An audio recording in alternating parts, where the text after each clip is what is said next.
Welcome, welcome. Hello, Mr. Daniel. How are you? I am fabulous. Did you like that picture we got of you? It looks good. Thank you. Yeah, Christopher went searching and he found a good one. I was like, yep, I like that one.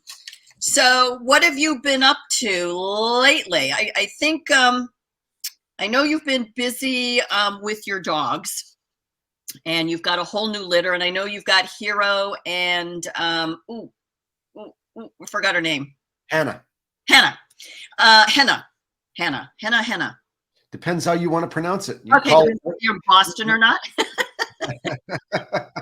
I know you've been crazy busy with those lovely dogs, but I know along the way you've got a couple of cases waiting. I have two left, by the way. 2 puppies left if anyone's interested. 2? That's it? That's it. Out of 7. Holy cow. So don't miss your opportunity on a premium German Shepherd. Oh, they are beautiful. We'll have to get some pictures and put them up. They're so cute. So let's talk about, I think I'm going to reverse what we said we'd do, but let's talk about what's going crazy in Washington, president deciding to raise a debt ceiling, keeping it, just real basic, the legislator doing or not doing their job, the Senate not, everybody's like playing this game. And the reason I bring it up is because the same thing's happening in our states. You want to talk to us about? Absolutely. I heard you going on about the corporate construct, right? Yep. So let me start there. Let me explain to your viewers the short sequence of events.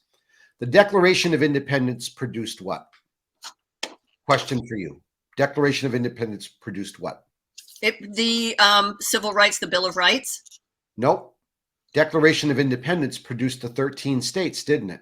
Oh, I see where you're going. Sorry. Yes. The 13 founding states, of which New Hampshire is the primo one, and there's Massachusetts, Connecticut, etc. Right. The 13 original states all signed on to the Declaration of Independence because they were making themselves free, independent, and sovereign countries. They all wrote state constitutions and fought a revolution. It should have been called the Civil War. It was a civil war. They were Englishmen. They were fighting their king, right? Yeah. The king was abusing his countrymen, and they rebelled, and it was an English Civil War.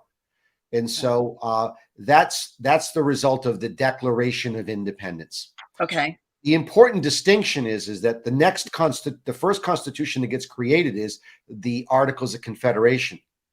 Okay. It was the agreement that they all agreed that as sovereign independent countries that they would unite for their common defense, and that they would do commerce between the states. And it was basically a treaty, but a treaty during wartime, right? Because it was in 1781 when this was passed.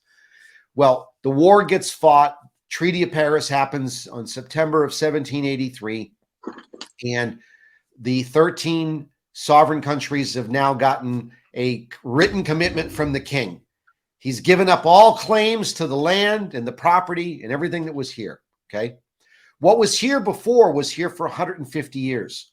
So when you drive around the communities of the state and you see such and such a community was incorporated before 1776, it's because the king granted each community in the state a corporate charter to do 3 specific things. 1, to hold real estate. Yep. 2, so they could build a building, and 3, so they could put a tax collector there to do whatever governmental services the king had promised to do for you. Mm-hmm. But that was the original purpose, right? So that you could do banking. You've got to be able, that's the purpose of incorporating, to create a corporate entity that they're going to collect, because we're going to deal right with the heart of DC in a moment. But I just want to give you the short story as to how we get there and why a corporate entity is created. Okay. So that construct creates it at a local level.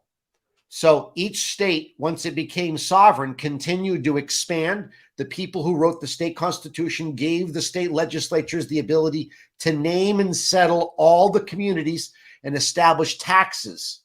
Okay. And it's one of the places in the state constitution where we specifically give to the legislature the ability to tax us in a uniform manner.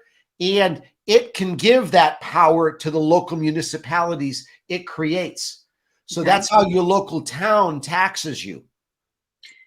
So, but the original purpose, and I tend to gloss things over because everybody's so busy, and you bring in the details, which I appreciate. But originally, we tasked our legislators that we elected for trade within No, our. no, you're moving on to the federal constitution. So just keeping it on the state constitution and why a corporate entity is created, because I'll make that simple leap in a second. Okay. So once we've established why a corporation, a government, why the people created a corporate entity, because they're going to create a new one called the U.S. Constitution. So did we do it for business purposes to do stuff for us? Yes, specifically to carry out that's the difference between a democracy and a constitutional republic. A Right. constitutional republic, ours, is a Bill of Rights, part 1, Yep. and part 2, the form of government was created to protect our rights. But government was only created to do a limited amount of things. It says so specifically. Look, Article 10, give me a second here. Article 10 tells us exactly why government is created. Government is instituted for the common benefit and protection and security of the whole community. There you go. Not for the private interest. Yeah, yes, that's right. Not for all the other stuff. Open up a whole can of worms, right? Not for the WHO. And I know that's bigger, but that's my point. So the purpose of creating a corporation by the people was to do that very thing, so Yep. that government would carry out those duties. And when doing those duties, they would never violate the Bill of Rights. That's paramount. Okay, Yep. that's the very sentence that gives the legislature its authority to pass statutes, rules, and regulations upon them, and some that might apply to us, forbids them from doing anything that's contrary or repugnant to the Bill of Rights or to the Constitution. Yep. So that's how a corporation is created. The next corporation that gets created is the federal government. Right. See, the federal government was created specifically By the state. by the states to fix the Articles of Confederation. Yep. Here was the problem. They argued, James Madison proposed that we amend the Articles of Confederation because there were as many rules governing commerce between the states as there were state legislatures. Why? Because all 13 states were countries. Correct. They still are. Yep. So those countries had their own rules. So Georgia and Virginia and New Hampshire weren't on the same page. There were different tariffs, imposts, and duties as sovereign countries will establish to regulate those coming and going from their country. So liking us, you know me, I'm always translating. France, Italy, Spain are separate countries. Right. New Hampshire, South Carolina, Massachusetts, Rhode Island, Maine. We're all countries and still are. And they still are. A state is a country. Yep. That's the whole point. It's not a county of the United States of America. It's a sovereign country. Yep. By their declaration, because it is those sovereign countries that create a corporation called the federal government. And the federal government is a different beast altogether. And let me explain. The federal government was created to do 4 things. Four things. Wage war on behalf of the states. Yep. Negotiate treaties on their behalf. Yep. Also establish treaties with other foreign nations for the common defense and for commerce. Okay. And to regulate commerce between the states and the Indian tribes and foreign nations, to establish admiralty courts, the law of the sea, the law of commerce between. So it was supposed to be that very thing, to handle international commerce.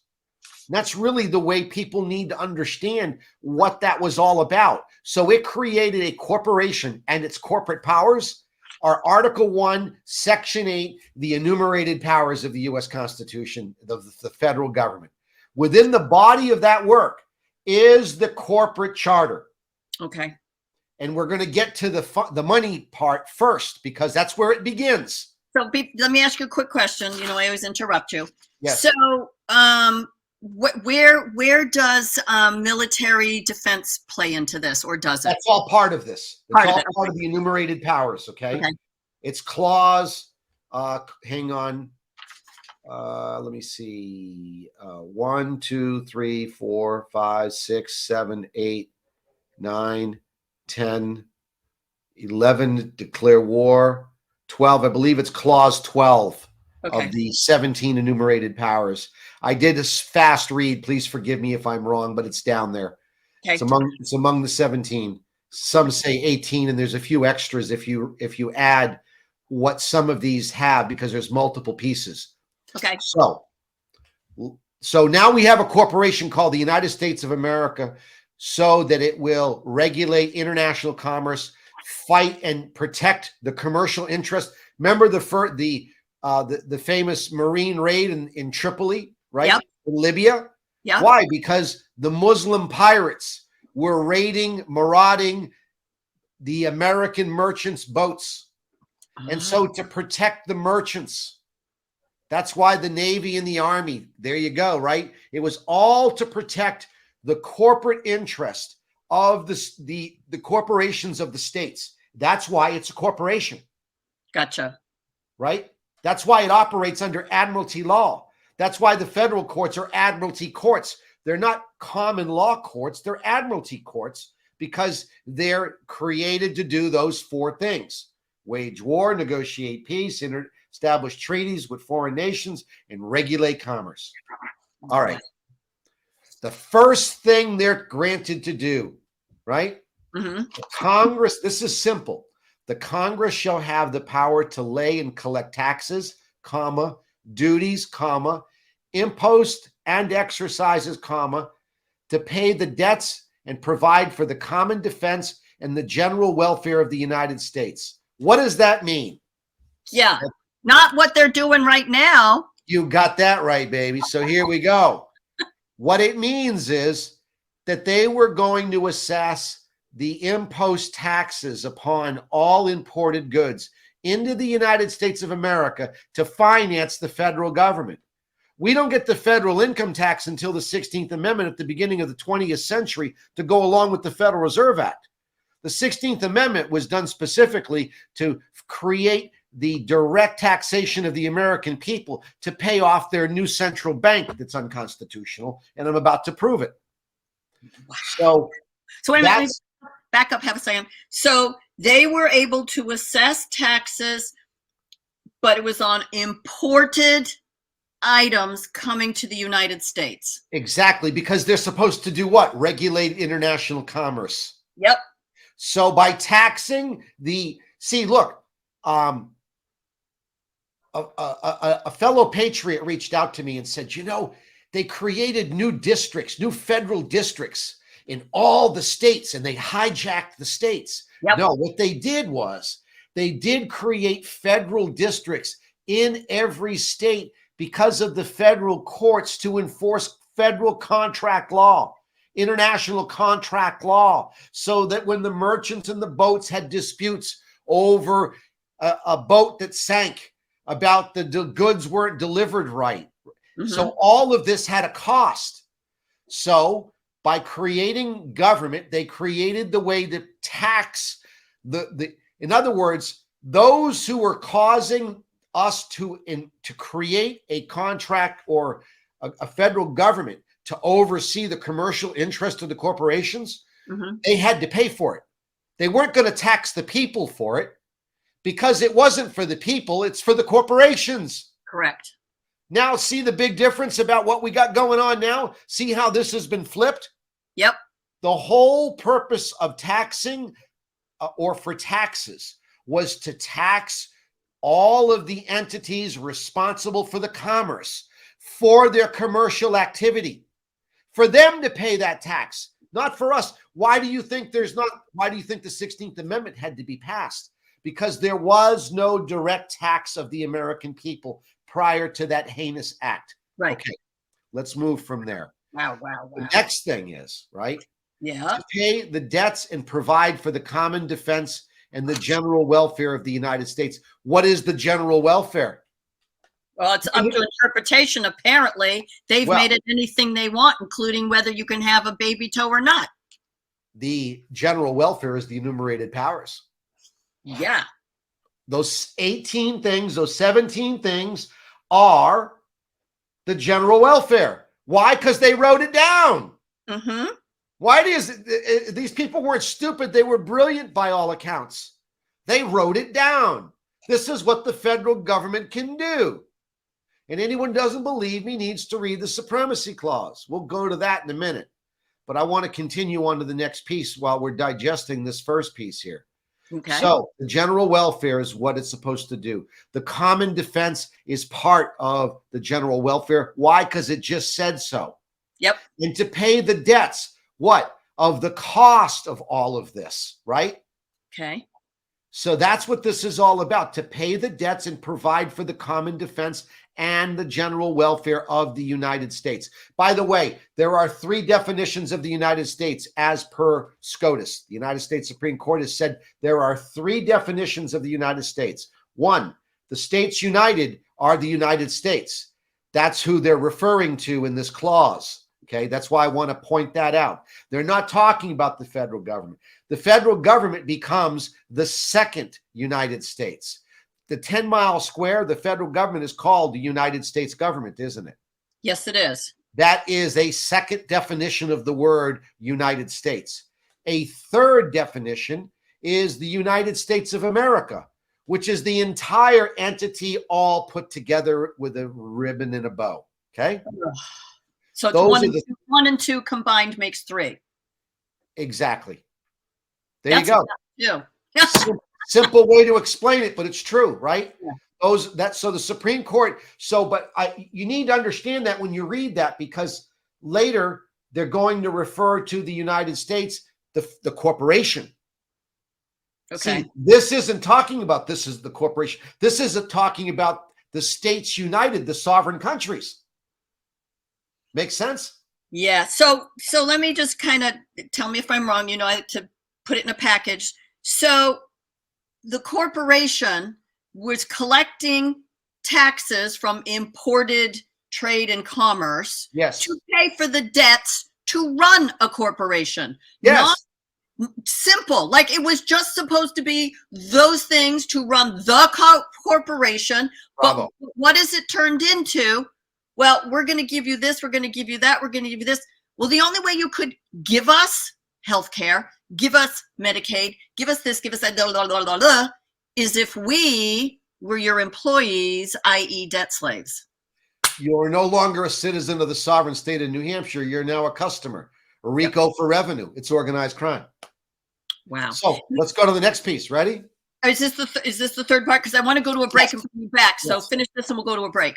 So, but all duties, imposts, and exercises shall be uniform throughout the United States. What did that mean? Oh, shall be uniform? Is that like shall be the same? Shall be fair? Shall not discriminate against one state or person? But against who? Throughout the United States. Against the corporation? Yes. At that point? Yeah. Yes, right. So we can take a break here, but that's the introduction. There you go. Wow, why is the corporation created, right? And what was its intent, and what was the taxing clause all about in its original intent prior to the 16th Amendment? Certainly what it is not right now. Okay. Hang on there, people. We're going to be right back. We're going to take a quick break, be back with Daniel Richard, and he's going to blow your mind some more. See you in a minute.